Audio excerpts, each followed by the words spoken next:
Hi guys! For today's video nga ay magluto tayo ng menudo. Caviteño style nga tong pagluto ng menudo. Ayan nga at kailangan i-marinate muna siya sa ibang sangkap bago siya lutuin. So, sobrang bilis nga ng video ay hindi ko na maisa-isa guys. Ayan, comment nyo na lang kung gusto nyo malaman yung ingredients na nilagay. Ang menudo pala ng Caviteño ay tuyo, hindi kagaya sa iba na may sabaw. Ayan nga at nagisa na ng sibuyas at bawang sa butter at konting oil. Halu-haluin lang guys hanggang sa maglabas yung aroma ng sibuyas at bawang.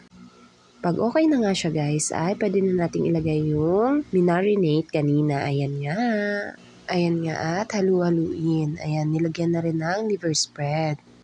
Ayan nga at nilagyan na rin ng ibang pampalasa kagaya ng asin at yung hotdog. Nilagay na rin yung keso. Ayan nga at halu-haluin para hindi manikit yung ilalim. Pagkatapos nga ay nilagay na rin yung pasas. Imekos-mekos nga ulit para hindi manikit. Ayan. For the halo muna tayo. Ayan nga at nilagay na yung patatas at carrots. Yung iba nga po ay piniprito muna yung patatas at carrots at gayon na nga po yung ginawa dito.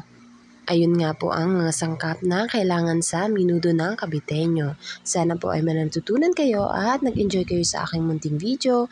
Thank you for watching. God bless!